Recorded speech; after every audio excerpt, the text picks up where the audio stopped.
মাননীয় আইনমন্ত্রী। মাননীয় স্পিকার, আমি একটা ছোট্ট কারেকশন, একটু আগে যে মাননীয় বিরোধী দলীয় নেতা যে দুইটা আইন সম্পর্কে বলেছিলেন যে অধ্যাদেশের মধ্যে 133টার মধ্যে, আমি বলছি যে ওইটা 133টার মধ্যে এই দুইটা অধ্যাদেশ ছিল। I stand corrected.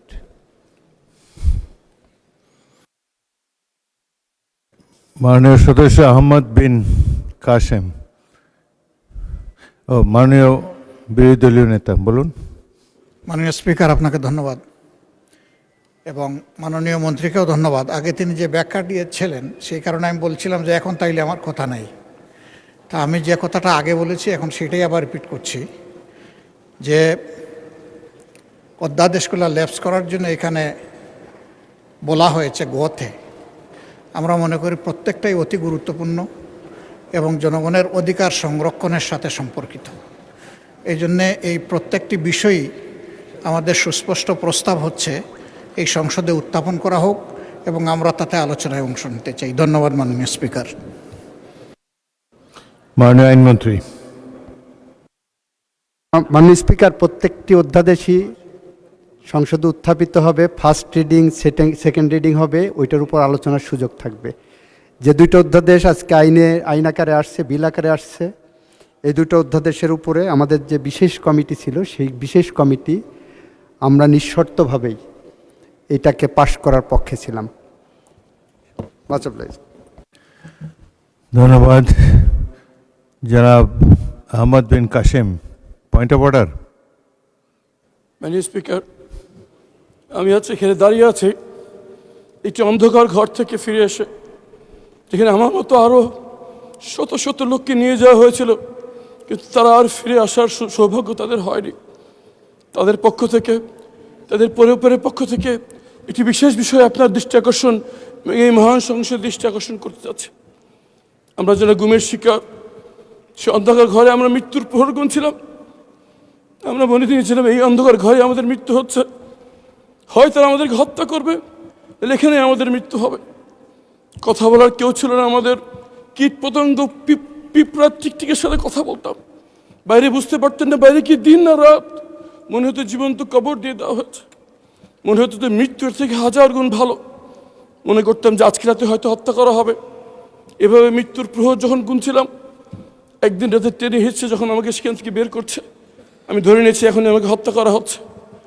আমি সূরা ইয়াসিন পড়া শুরু করলাম যাতে মৃত্যুটা সহজ হয়, কিন্তু পরে জানতে পারলাম কিছু বাচ্চা ছেলে মেয়ে জীবন দিয়ে, চোখ হারিয়ে, পা হারিয়ে, ফ্যাসিবাদকে বিতাড়িত করে আমাদেরকে আবার দুনিয়ার আলো দেখার সুযোগ করে দিয়েছে।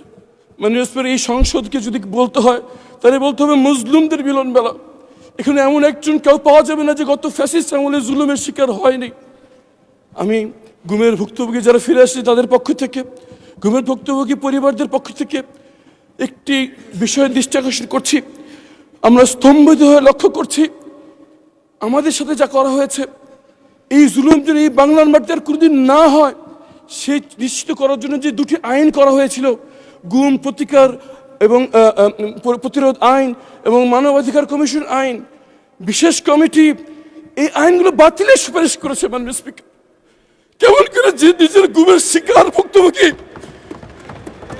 যে প্রধানমন্ত্রী নিজের টর্চারের শিকার, তারা কেমন করে এই আইন বাতিলের পরামর্শ দেয়? মাননীয় স্পিকার, আমরা জানতে চাই কাদের কাদের। ধন্যবাদ মাননীয় স্পিকার, শুধু একটি কথা বলে শেষ করছি। আমাদের ভুক্তভোগীদের পক্ষ থেকে আমাদের আবেদন, যদি সরকার কোনো পরিশোধিত করতে চায় এই আইনটিকে আগে অনুমোদন দিয়ে আইনের রূপান্তরিত করুক, পরে সংশোধনী বিল এনে তাকে সংশোধনী করা হোক। যদি সেটা না করা হয়, 12 তারিখ এই আইনটি বাতিল হয়ে গেলে 13 তারিখ গুমের কোনো সংজ্ঞা থাকবে না। ধন্যবাদ। মাননীয় আইনমন্ত্রী। মাননীয় স্পিকার, আপনার মাধ্যমে মাননীয় সদস্যকে সহমর্মিতা জানাচ্ছি, সমবেদনা জানাচ্ছি। যারা গুম হয়েছেন তারা কেউ আমার স্বজন, আমার ভাই, আমার বোন, আমার আত্মীয়, আমার প্রতিবেশী, আমার বাংলাদেশের মানুষ, আমার জিয়া পরিবারের সদস্য সহ বাংলাদেশের মানুষের তারা হৃদয়ের প্রতিবেশী। মাননীয় স্পিকার, ওনারা যেটা নিয়ে হইচই করছেন, ওনারা সেইটা আইনটা ভালো করে মনে হয় দেখেননি। মানবাধিকার কমিশন আইন এবং গুম প্রতিরোধ আইন যেভাবে করা হয়েছে অর্ডিন্যান্সে, সেটা করলে গুমের শিকার সদস্যদের প্রতি অবিচার করা হবে। কারণ আমরা একই সাথে আইসিটি অ্যাক্ট 1973 সালে ক্রাইম এগেনস্ট হিউম্যানিটির মধ্যে গুমের সংজ্ঞা অন্তর্ভুক্ত করেছি। সেখানে বিচার হবে, তদন্ত হবে। একই সাথে এদিকে এটা করেছি, আবার গুম আইনে আমরা এটাকে ভিন্ন একটা তদন্তের কথা বলছি। ওখানে সর্বোচ্চ শাস্তি মৃত্যুদণ্ড কিংবা গুমের যারা অপরাধী সর্বোচ্চ শাস্তি মৃত্যুদণ্ড কিংবা যাবজ্জীবন কারাদণ্ড। গুমের যে আইনটার কথা বলা হয়েছে অর্ডিন্যান্সে, সেখানে 10 বছর পর্যন্ত সাজা দেওয়ার সুযোগ রাখা হয়েছে। মাননীয় স্পিকার, মানবাধিকার কমিশন আইন যেটা করা হয়েছে, ওই আইনটা আমি যখন সময় আসবে আমি দেখাবো। এই আইনটা যদি রাখা হয় এইভাবে, তাহলে বাংলাদেশের মানবাধিকার লঙ্ঘনের শিকার মানুষজন অতিরিক্ত হয়রানি এবং মানবাধিকার লঙ্ঘনের শিকার হবেন। এই আইনের তদন্তের নামে যে টাইম ফ্রেমটা দেওয়া হয়েছে, যে কারণে আমরা বলেছি, আমরা বিশেষ কমিটিতে আলোচনা করেছি, উনি হয়তো ছিলেন না, প্রপারলি অ্যাপ্রেজড উইথ দ্য ফ্যাক্ট না। আমরা বলছি এই দুইটা আইনই আরও বেশি যুগোপযোগী, আরও বেশি জনকল্যাণমুখী, আরও বেশি ন্যায় বিচার নিশ্চিত করার জন্য আমরা এই সেশনের মাঝামাঝি বা পরবর্তীতে অংশীজনদের সাথে আলাপ আলোচনা করে পরবর্তীতে সুনির্দিষ্টভাবে বিল আনব, যাতে করে অপরাধীরা কোনোভাবেই ছাড়া না পায়। কারণ ব্যারিস্টার আরমান আমার ভাই, আমার স্বজন, আমার সহকর্মী। উনি দীর্ঘদিন ধরে যেভাবে গুমের শিকার হয়েছিলেন এবং এভাবে বাংলাদেশের 700-র বেশি মানুষ গুমের শিকার হয়েছিলেন, তাদের মধ্যে আমাদের মাননীয় স্বরাষ্ট্রমন্ত্রী এখানে আছেন। স্বরাষ্ট্রমন্ত্রী যেভাবে গুমের শিকার হয়েছিলেন, মৃত্যুর প্রহর গুনেছিলেন প্রতিদিন, তাকে যেভাবে পার্শ্ববর্তী রাষ্ট্রে ডাম্পিং করা হয়েছিল, যেভাবে উনি বিচারের মুখোমুখি হয়েছিলেন, যেভাবে উনি বাংলাদেশে ফেরত এসেছেন, এটা মনে করার কোনো কারণ নাই। গুমের সাথে জড়িত যারা অপরাধী ছিলেন, তারা কেউ আইনের ফাঁক দিয়ে বের হতে পারবে। সে কারণেই আমরা বলেছি, গুমের আইনে যে সাজা প্রেসক্রাইব করছেন, গুমের আইনে যে তদন্তের পদ্ধতির কথা বলেছেন, আর আইসিটি অ্যাক্টে যে গুমের ক্রাইম এগেনস্ট হিউম্যানিটির কথা বলেছেন, দুইটার মধ্যে যাতে সাংঘর্ষিক কোনো অবস্থা বিরাজমান না থাকে, সে কারণে এই আইনগুলো আমাদের যাচাই বাছাই করা দরকার। গুম আইনে আবার মানবাধিকার কমিশন আইনের তদন্ত সংস্থাকে রেফার করা হয়েছে। এই সবগুলো আমাদের যাচাই বাছাই করতে হবে এবং আমি আশা করব যাচাই বাছাইয়ের যে প্রক্রিয়া হবে, সেই প্রক্রিয়ায় ব্যারিস্টার আরমান সহ এই সেক্টরে যারা ভুক্তভোগী হয়েছেন তারা সদস্য হিসেবে থাকবেন এবং তাদের মতামত দেবেন। আপনাকে ধন্যবাদ মাননীয় স্পিকার। ধন্যবাদ মাননীয় সদস্যবৃন্দ। বিষয়টি অত্যন্ত গুরুত্বপূর্ণ, যেটি জনাব আরমান রেইজ করেছেন। আইনমন্ত্রী আশ্বস্ত করেছেন যে গুম নিরোধের জন্য কঠিন একটি আইন পরবর্তীকালে আনা হবে। এই সংসদ 5 বছরের জন্য নির্বাচিত হয়েছে এবং গুমের শিকার অনেক বিশিষ্ট ব্যক্তিবর্গ, নিরপরাধ রাজনৈতিক কর্মীরা শিকার হয়েছে। আমরা আশা করব সরকার এবং সরকার দলীয় সদস্যবৃন্দ, বিরোধী দলীয় সদস্যবৃন্দ মিলে এমন একটি কঠিন আইন করবেন, যাতে করে ভবিষ্যতে কোনো নাগরিককে গুমের শিকার হতে না হয়। আপনারা ধৈর্য ধরে অপেক্ষা করেন, নিশ্চয়ই এ ধরনের আইন এই সংসদ প্রণয়ন করবেন। ধন্যবাদ সবাইকে। মাননীয় সদস্যবৃন্দ, আজ কার্যপ্রণালী বিধির 62 বিধি অনুসারে জনগুরুত্বপূর্ণ বিষয় মুলতবি প্রস্তাবের আওতায় প্রাপ্ত 3টি নোটিশের সিদ্ধান্ত সংসদকে অবহিত করব। প্রথম নোটিশটি দিয়েছেন চট্টগ্রাম 15 থেকে নির্বাচিত মাননীয় সংসদ সদস্য জনাব শাহজাহান চৌধুরী। তার নোটিশের বিষয়বস্তু রোহিঙ্গা শরণার্থী প্রত্যাবাসন প্রসঙ্গে। বাংলাদেশে প্রায় লক্ষ লক্ষ মিয়ানমার নাগরিক বর্তমান অভ্যন্তরীণ অস্থিরতা ও সংঘাত সত্ত্বেও শরণার্থীদের মিয়ানমারে ফেরত পাঠানোর অতিসত্বর ব্যবস্থা গ্রহণ করা প্রয়োজন। মাননীয় সদস্য একই বিষয়ে আরও একটি নোটিশ দিয়েছিলেন। সেই সিদ্ধান্ত আমি 1/4/2006 তারিখে সংসদকে অবহিত করেছি। এই নোটিশটি সাম্প্রতিককালে সংঘটিত কোনো ঘটনা নয়। মিয়ানমার সরকার বহু বছর আগেই তারা আরাকানের নাগরিকদের নাগরিকত্ব হরণ করেছে। সুতরাং এই প্রেক্ষিতে মাননীয় সদস্যের নোটিশটি মুলতবি প্রস্তাব আকারে গ্রহণ করা গেল না বলে দুঃখিত। দ্বিতীয় নোটিশটি দিয়েছেন রাজশাহী 1 থেকে নির্বাচিত মাননীয় সংসদ সদস্য জনাব মুজিবুর রহমান। তার নোটিশের বিষয়, দেশের ছাত্র সমাজ ও যুবশক্তি মোবাইল ফোনের যথেচ্ছ ব্যবহারে তাদের লেখাপড়া কাজকর্মে বন্ধের উপক্রম। পিতামাতা ও অভিভাবক তাদের এই মোবাইল আসক্তির কারণে দারুণভাবে উদ্বিগ্ন। বিশেষ করে পর্নোগ্রাফি সাইটগুলো তাদের নৈতিক চরিত্রের অধপতনের কারণ হচ্ছে। সমাজে জেনা, ব্যভিচার, ইভটিজিং, ধর্ষণ ইত্যাদি ঝড়ের গতিতে বেড়ে চলছে। অতি দ্রুত এর প্রতিকার প্রয়োজন। বিষয়টি দেশের সকল শ্রেণীর মানুষের কাছে এক ভয়াবহ বিষয়। মাননীয় সদস্যের বিষয়টি খুবই গুরুত্বপূর্ণ। এ বিষয়ে সর্বক্ষেত্রে এর কুফল ও প্রতিকার নিয়ে প্রচারণা করা দরকার, কিন্তু বিষয়টি কোনো সাম্প্রতিককালের ঘটনা নয়। এছাড়া এই বিষয়ে কার্যপ্রণালী বিধির অন্যান্য বিধিতে ব্যবস্থা গ্রহণের জন্য মাননীয় সদস্যের প্রশ্ন করার সুযোগ রয়েছে। তাই মাননীয় সদস্যের নোটিশটি কার্যপ্রণালী বিধির 63 বিধি অনুযায়ী মুলতবি প্রস্তাব আকারে গ্রহণ করা গেল না বলে দুঃখিত। এই প্রেক্ষিতে কার্যপ্রণালী বিধির 63 বিধি অনুসারে সাম্প্রতিক কোনো নির্দিষ্ট ঘটনার মধ্যে বিষয়টি সীমাবদ্ধ নয়, তাই এটি মুলতবি প্রস্তাব আকারে গ্রহণ করা যাচ্ছে না।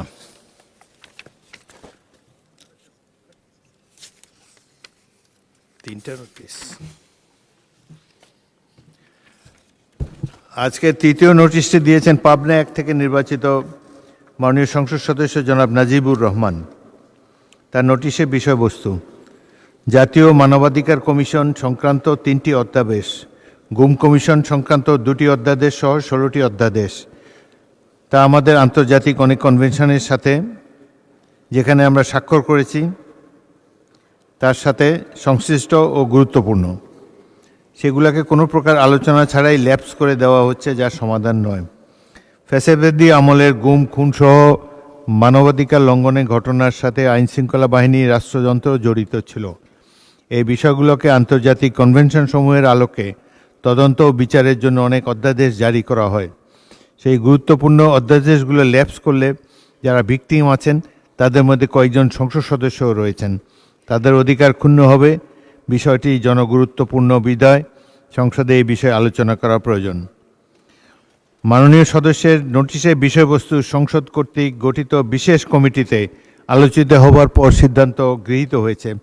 তাছাড়া নোটিশটি কার্যপ্রণালী বিধি 63 অনুযায়ী মুলতবি প্রস্তাব আকারে গ্রহণ করা গেল না বলে দুঃখিত।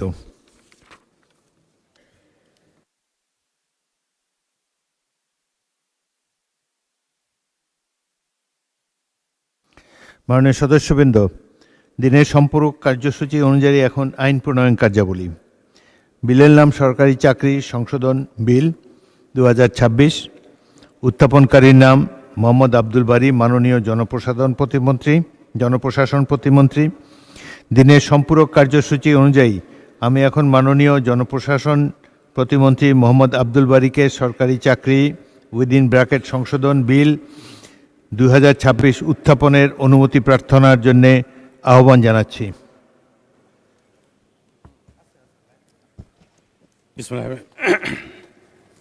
মাননীয় স্পিকার, আপনাকে ধন্যবাদ।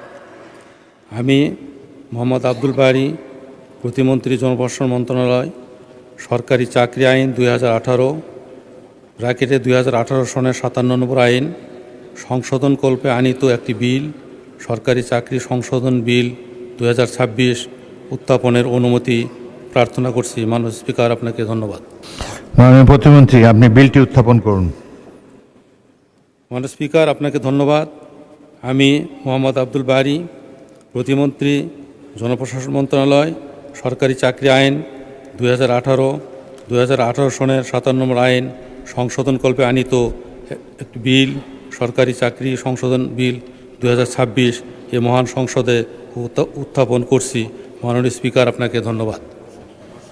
মাননীয় সদস্যবৃন্দ, সরকারি চাকরি সংশোধন বিল 2026 সংসদে উত্থাপিত হলো।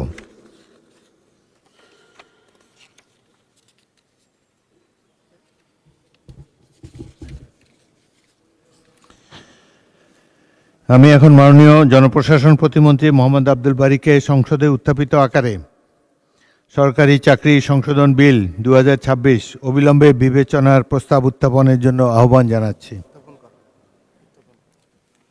মাননীয় স্পিকার, আপনাকে ধন্যবাদ।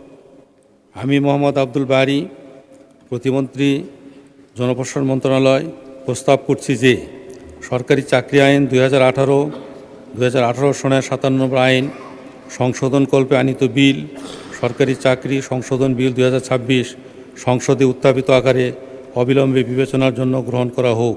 মাননীয় স্পিকার, আপনাকে ধন্যবাদ। সংসদের সামনে প্রশ্ন হচ্ছে, সংসদে উত্থাপিত আকারে সরকারি চাকরি সংশোধন বিল 2026 অবিলম্বে বিবেচনার জন্য গ্রহণ করা হোক। যারা এই প্রস্তাবের পক্ষে আছেন তারা হ্যাঁ বলুন, যারা এই প্রস্তাবের বিপক্ষে আছেন তারা না বলুন। আমার মনে হয় হ্যাঁ জয়যুক্ত হয়েছে, হ্যাঁ জয়যুক্ত হয়েছে, হ্যাঁ জয়যুক্ত হয়েছে। অতএব সংসদে উত্থাপিত আকারে সরকারি চাকরি সংশোধন বিল 2026 অবিলম্বে বিবেচনার জন্য গৃহীত হলো। মাননীয় সদস্যবৃন্দ, বিলটির উপরে কোনো দফাওয়ারি সংশোধনী নেই। আমি বিলের দফাগুলো সংসদের সামনে পেশ করছি। সংসদের সামনে প্রশ্ন হচ্ছে, বিলের দফা 2 ও 3 বিলের অংশ হিসাবে গ্রহণ করা হোক। যারা এই প্রস্তাবের পক্ষে আছেন তারা হ্যাঁ বলুন, যারা এই প্রস্তাবের বিপক্ষে আছেন তারা না বলুন। আমার মনে হয় হ্যাঁ জয়যুক্ত হয়েছে, হ্যাঁ জয়যুক্ত হয়েছে, হ্যাঁ জয়যুক্ত হয়েছে। অতএব বিলের দফা 2 ও 3 বিলের অংশ হিসাবে গৃহীত হলো। সংসদের সামনে প্রশ্ন হচ্ছে, বিলের 1 দফা, বলবৎকরণ দফা, প্রস্তাবনা, প্রবর্তন এবং শিরোনামা এই বিলের অংশ হিসাবে গ্রহণ করা হোক। যারা এই প্রস্তাবের পক্ষে আছেন তারা হ্যাঁ বলুন, যারা এই প্রস্তাবের বিপক্ষে আছেন তারা না বলুন। আমার মনে হয় হ্যাঁ জয়যুক্ত হয়েছে, হ্যাঁ জয়যুক্ত হয়েছে, হ্যাঁ জয়যুক্ত হয়েছে। অতএব বিলের 1 দফা, বলবৎকরণ দফা, প্রস্তাবনা, প্রবর্তন এবং শিরোনাম এই বিলের অংশ হিসাবে গৃহীত হলো। মাননীয় জনপ্রশাসন প্রতিমন্ত্রী মোহাম্মদ আব্দুল বারী, আপনি বিলটি পাশ করার জন্য প্রস্তাব উত্থাপন করতে পারেন। মাননীয় স্পিকার, আপনাকে ধন্যবাদ। আমি মোহাম্মদ আব্দুল বারী, প্রতিমন্ত্রী, জনপ্রশাসন মন্ত্রণালয়, প্রস্তাব করছি যে সংসদে উত্থাপিত আকারে সরকারি চাকরি সংশোধন বিল 2026 পাশ করা হোক। মাননীয় স্পিকার, আপনাকে ধন্যবাদ।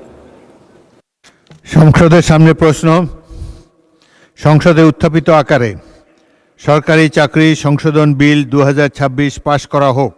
যারা এই প্রস্তাবের পক্ষে আছেন তারা হ্যাঁ বলুন, যারা এই প্রস্তাবের বিপক্ষে আছেন তারা না বলুন। আমার মনে হয় হ্যাঁ জয়যুক্ত হয়েছে, হ্যাঁ জয়যুক্ত হয়েছে, হ্যাঁ জয়যুক্ত হয়েছে। অতএব সংসদে উত্থাপিত আকারে সরকারি চাকরি সংশোধন বিল 2026 পাশ হলো।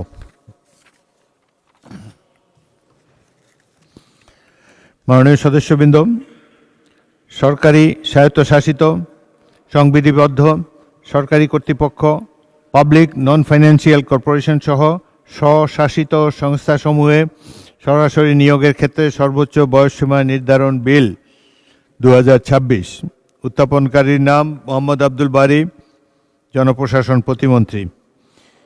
আমি এখন মাননীয় জনপ্রশাসন প্রতিমন্ত্রী মোহাম্মদ আব্দুল বারীকে সরকারি স্বায়ত্তশাসিত সংবিধিবদ্ধ সরকারি কর্তৃপক্ষ, পাবলিক নন ফাইন্যান্সিয়াল কর্পোরেশন সহ স্বশাসিত সংস্থাসমূহে সরাসরি নিয়োগের ক্ষেত্রে সর্বোচ্চ বয়সসীমা নির্ধারণ বিল 2026 উত্থাপনের অনুমতি প্রার্থনার জন্য আহ্বান জানাচ্ছি।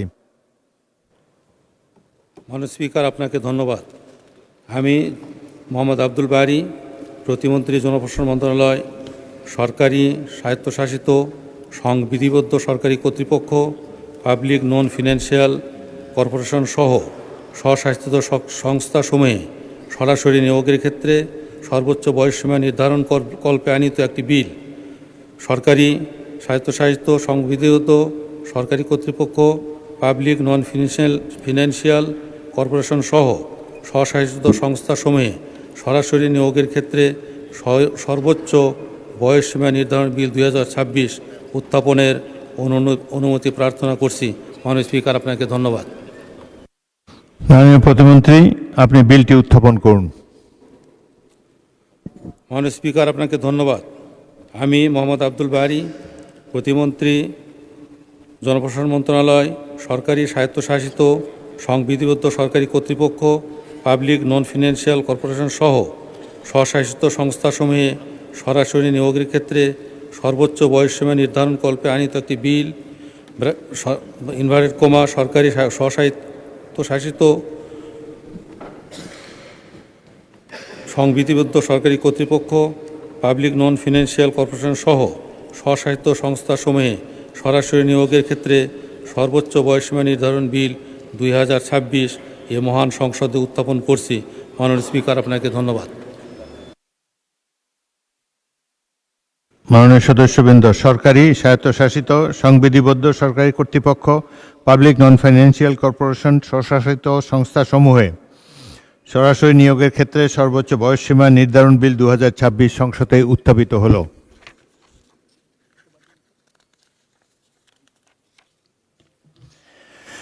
আমি এখন মাননীয় জনপ্রশাসন প্রতিমন্ত্রী মোহাম্মদ আব্দুল বারীকে সংসদে উত্থাপিত আকারে সরকারি স্বায়ত্তশাসিত সংবিধিবদ্ধ সরকারি কর্তৃপক্ষ, পাবলিক নন ফাইন্যান্সিয়াল কর্পোরেশন, স্বশাসিত সংস্থাসমূহে সরকারি নিয়োগের ক্ষেত্রে সর্বোচ্চ বয়সসীমা নির্ধারণ বিল 2026 অবিলম্বে বিবেচনার প্রস্তাব উত্থাপনের জন্য আহ্বান জানাচ্ছি। মাননীয় স্পিকার, আপনাকে ধন্যবাদ। আমি মোহাম্মদ আব্দুল বারী, প্রতিমন্ত্রী, জনপ্রশাসন মন্ত্রণালয়, প্রস্তাব করছি যে সরকারি স্বায়ত্তশাসিত সংবিধিবদ্ধ সরকারি কর্তৃপক্ষ, পাবলিক নন ফিনান্সিয়াল কর্পোরেশন সহ স্বশাসিত সংস্থাসমূহে সরাসরি নিয়োগের ক্ষেত্রে সর্বোচ্চ বয়সসীমা নির্ধারণকল্পে আনিত একটি বিল, সরকারি স্বায়ত্তশাসিত সংবিধিবদ্ধ সরকারি কর্তৃপক্ষ, পাবলিক নন ফিনান্সিয়াল কর্পোরেশন সহ স্বশাসিত সংস্থাসমূহে সরাসরি নিয়োগের ক্ষেত্রে সর্বোচ্চ বয়সসীমা নির্ধারণ বিল 2026 মহান সংসদে উত্থাপিত হয়েছে, অবিলম্বে বিবেচনার জন্য গ্রহণ করা হোক। মাননীয় স্পিকার, আপনাকে ধন্যবাদ। সরকারি স্বায়ত্তশাসিত সংবিধিবদ্ধ সরকারি কর্তৃপক্ষ, পাবলিক নন ফাইন্যান্সিয়াল কর্পোরেশন সহ স্বশাসিত বিলসমূহে সংস্থাসমূহ সরাসরি নিয়োগের ক্ষেত্রে সর্বোচ্চ বয়সসীমা নির্ধারণ বিল 2026 অবিলম্বে বিবেচনার জন্য গ্রহণ করা হোক। এটি হলো সংসদের সামনে প্রশ্ন। যারা এই প্রস্তাবের পক্ষে আছেন তারা হ্যাঁ বলুন, যারা এই প্রস্তাবের বিরুদ্ধে আছেন, বিপক্ষে আছেন, তারা না বলুন। আমার মনে হয় হ্যাঁ জয়যুক্ত হয়েছে, হ্যাঁ জয়যুক্ত হয়েছে, হ্যাঁ জয়যুক্ত হয়েছে। অতএব সংসদে উত্থাপিত আকারে সরকারি স্বায়ত্তশাসিত সংবিধিবদ্ধ সরকারি কর্তৃপক্ষ, পাবলিক নন ফাইন্যান্সিয়াল কর্পোরেশন, স্বশাসিত সংস্থাসমূহে সরাসরি নিয়োগের ক্ষেত্রে সর্বোচ্চ বয়সসীমা নির্ধারণ বিল 2026 অবিলম্বে বিবেচনার জন্য গৃহীত হলো। মাননীয় সদস্যবৃন্দ, বিলগুলোর উপর কোনো দফাওয়ারি সংশোধনী নেই। আমি এখন বিলের দফাসমূহ সংসদের সামনে পেশ করছি। সংসদের সামনে প্রশ্ন হচ্ছে, বিলের দফা 2, 3, 4, 5 ও 6 এ বিলের অংশ হিসাবে গ্রহণ করা হোক। যারা এই প্রস্তাবের পক্ষে আছেন তারা হ্যাঁ বলুন, যারা এই প্রস্তাবের বিপক্ষে আছেন তারা না বলুন। আমার মনে হয় হ্যাঁ জয়যুক্ত হয়েছে, হ্যাঁ জয়যুক্ত হয়েছে, হ্যাঁ জয়যুক্ত হয়েছে। অতএব বিলের দফা 2, 3, 4, 5 ও 6 এই বিলের অংশ হিসাবে গৃহীত হলো। সংসদের সামনে প্রশ্ন হচ্ছে, বিলের 1 দফা বলবৎকরণ দফা, প্রস্তাবনা, প্রবর্তন এবং শিরোনাম এই বিলের অংশ হিসাবে গ্রহণ করা হোক। যারা এই প্রস্তাবের পক্ষে আছেন তারা হ্যাঁ বলুন, যারা প্রস্তাবের বিপক্ষে আছেন তারা না বলুন। আমার মনে হয় হ্যাঁ জয়যুক্ত হয়েছে, হ্যাঁ জয়যুক্ত হয়েছে, হ্যাঁ জয়যুক্ত হয়েছে। অতএব বিলের 1 দফা বলবৎকরণ দফা, প্রস্তাবনা, প্রবর্তন এবং শিরোনাম এই বিলের অংশ হিসাবে গৃহীত হলো। মাননীয় জনপ্রশাসন প্রতিমন্ত্রী মোহাম্মদ আব্দুল বারী, আপনি বিলটি পাশ করার প্রস্তাব উত্থাপন করতে পারেন। মাননীয় স্পিকার, আপনাকে ধন্যবাদ। আমি মোহাম্মদ আব্দুল বারী, প্রতিমন্ত্রী, জনপ্রশাসন মন্ত্রণালয়, প্রস্তাব করছি যে সংসদে উত্থাপিত আকারে সরকারি স্বায়ত্তশাসিত সংবিধিবদ্ধ সরকারি কর্তৃপক্ষ, পাবলিক নন ফিনান্সিয়াল কর্পোরেশন সহ স্বশাসিত সংস্থাসমূহে সরাসরি নিয়োগের ক্ষেত্রে সর্বোচ্চ বয়সসীমা নির্ধারণ বিল 2024 পাশ করা হোক। মাননীয় স্পিকার, আপনাকে ধন্যবাদ। সংসদের সামনে প্রশ্ন হচ্ছে সংসদে উত্থাপিত আকারে সরকারি, স্বায়ত্তশাসিত, সংবিধিবদ্ধ সরকারি কর্তৃপক্ষ, পাবলিক নন ফাইন্যান্সিয়াল কর্পোরেশন সহ স্বশাসিত সংস্থাসমূহে সরাসরি নিয়োগের ক্ষেত্রে সর্বোচ্চ বয়সসীমা নির্ধারণ বিল 2026 পাশ করা হোক। যারা এই প্রস্তাবের পক্ষে আছেন তারা হ্যাঁ বলুন, যারা এই প্রস্তাবের বিপক্ষে আছেন তারা না বলুন। আমার মনে হয় হ্যাঁ জয়যুক্ত হয়েছে, হ্যাঁ জয়যুক্ত হয়েছে, হ্যাঁ জয়যুক্ত হয়েছে। অতএব সংসদে উত্থাপিত আকারে সরকারি, স্বায়ত্তশাসিত, সংবিধিবদ্ধ সরকারি কর্তৃপক্ষ, পাবলিক নন ফাইন্যান্সিয়াল কর্পোরেশন, স্বশাসিত সংস্থাসমূহে সরাসরি নিয়োগের ক্ষেত্রে সর্বোচ্চ সময়সীমা নির্ধারণ বিল 2026 পাশ হলো। এখন কি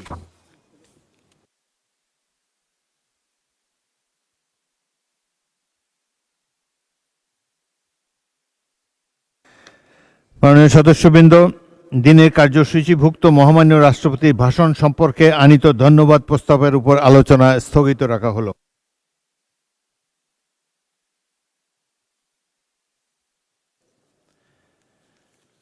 এখন মাননীয় সদস্যবৃন্দ, দিনের কার্যসূচি অনুসারে কার্যপ্রণালী, মাননীয় চিফ হুইপ। মাননীয় স্পিকার, খুব বিস্ময়ের সাথে এবং অত্যন্ত হৃদয় দিয়ে অনুভব করলাম, একটা বিষয় দেখলাম যে জুলাই যুদ্ধ শুরু হয়েছে যাদের দিয়ে এবং যে কারণে, এবং বয়স বাড়ানো বিষয় ছিল, আর আমার চাকরি একজনে নিয়ে যায় কেন, এই যে বিষয়টা নিয়ে আন্দোলন শুরু হলো, সেই আন্দোলনে ফ্যাসিস্ট সরকারের পতন হলো, বাংলাদেশে একটা নতুন সূর্য উদিত হলো এবং আমরা যে নিঃশ্বাস নিতে পারতাম না, নিঃশ্বাস নেওয়ার সুযোগ তৈরি হলো যাদের দিয়ে। আজকের এই সংসদে দাঁড়িয়ে সেই বিলটা পাশ করার সময় মাননীয় বিরোধী দলের নেতৃবৃন্দ কেন হা বললেন না বুঝতে পারলাম না। হা বলা উচিত ছিল।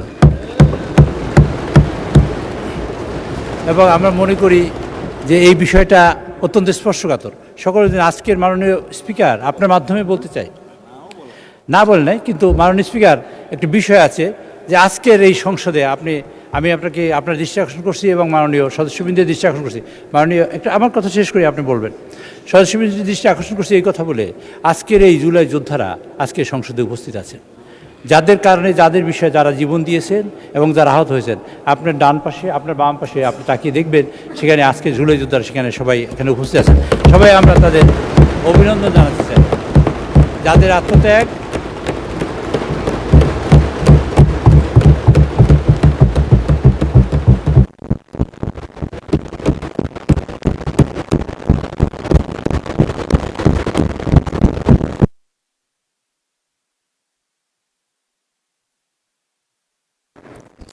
মাইক দেন, বক্তব্য শেষ হয়নি।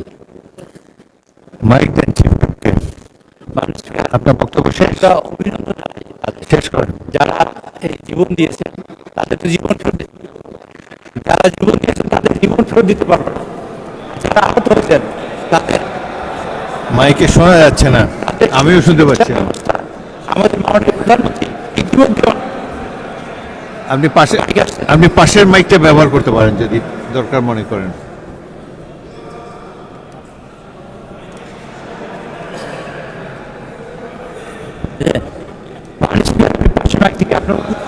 Same problem. যাই হোক, আপনার মূল বক্তব্য আমরা বুঝতে পেরেছি।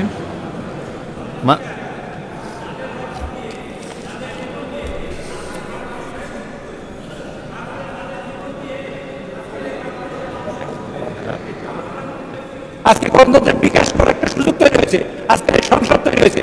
আমরা মাননীয় স্পিকার, আপনার মাধ্যমে তাদের অভিনন্দন জানাচ্ছি। আর আমরা কথা দিই, আমরা চাই এই যুদ্ধে, এই ক্যামেরায় আমরা সবাই শরীক হয়েছিলাম, আমাদের ভাই বোন, আত্মীয় স্বজন এই যুদ্ধে।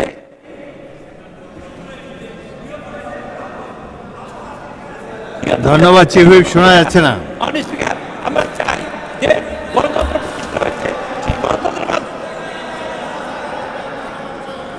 দয়া করে বসুন। মাননীয় স্পিকার, আপনি কি মাননীয় চিফ হুইপ বসুন।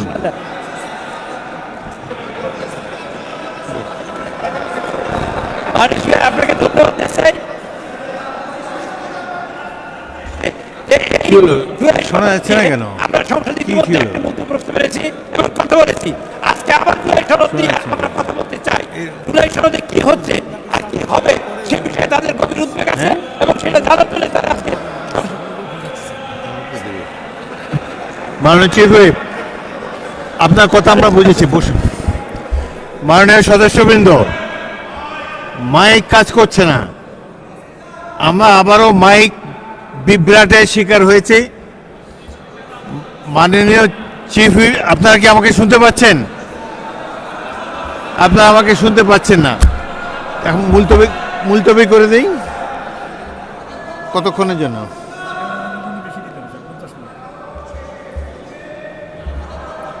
মাননীয় সদস্যবৃন্দ, স্পিকারের মাইক কাজ করছে না, আপনাদেরও মাইক কাজ করছে না, এই কারণে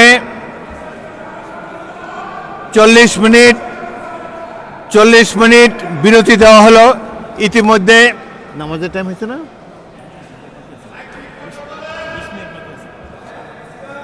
20 মিনিট বিরতি দেই। 20 মিনিট আজান দেবে, 40 মিনিট 1 ঘন্টা দিতে হবে, দিলে 1 ঘন্টা দিতে হবে। 7টা মাননীয় সদস্যবৃন্দ, আজানের 20 মিনিট বাকি এবং এই মাইক রিপেয়ার করার জন্যে আরও 20 মিনিট, মোট 40 মিনিট সময়ের জন্য অধিবেশন মুলতবি করা হলো।